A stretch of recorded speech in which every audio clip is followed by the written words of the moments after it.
पूजा खेडकर फसवणूक करून रुजू झाली असेल तर चौकशी करा आणि चौकशी करून कायमचं घरी बसवा अशी मागणी रवींद्र धंगेकरांनी केली आहे। पूजाच्या आईनं पिस्तूल दाखवून धमकावलं असल्यास कारवाई करा अशी मागणी रवींद्र धंगेकरांची आहे। एवढा पैसा कसा आला, पूजा खेडकरच्या वडिलांचीही चौकशी करा।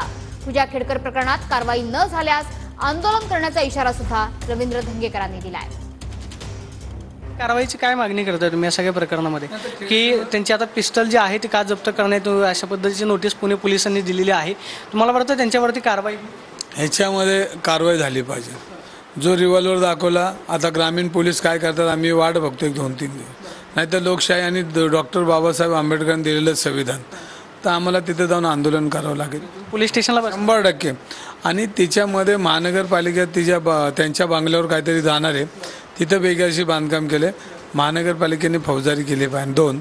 आणि तिसरी गोष्ट, त्यांना जर एवढा उन्माद असेल, मला लाल बत्तीच पाहिजे, लाच गालडीच पाहिजे आणि चुकीच्या पद्धतीने तिचं त्यामध्ये नोकरीमध्ये प्रवेश झाला आहे, त्याच्यावर पूर्णपणे चौकशी करून फौजदारी स्वरूपाचा गुन्हा दाखल केला पाहिजे। तिला निलंबित न करता कायमचं सेवेतून घरी बसवलं पाहिजे। असा जर प्रचंड उन्माद असेल तर समाजाला हे काय देणार आहेत आणि ज्या पद्धतीनं त्याच्या वडिलांची बी चौकशी झाली पाहिजे, एवढा पैसा आला कुठनं त्याची चौकशी झाली पाहिजे। त्याचंही पत्र मी उद्या देणार आहे सोमवारी सकाळी। आणि ही सगळ्या प्रशासकीय सेवेतले अधिकारी प्रचंड भ्रष्टाचार करतात, ही वस्तुस्थिती खरी आहे। फक्त खेडेकर आज दिलं आहे, आपल्या समोर आलं आहे, पण याच्यामध्ये प्रचंड भ्रष्टाचार आहे। Camera person Vicky Sonavi, Pradeep Kapse, TV9 Marathi, Pune.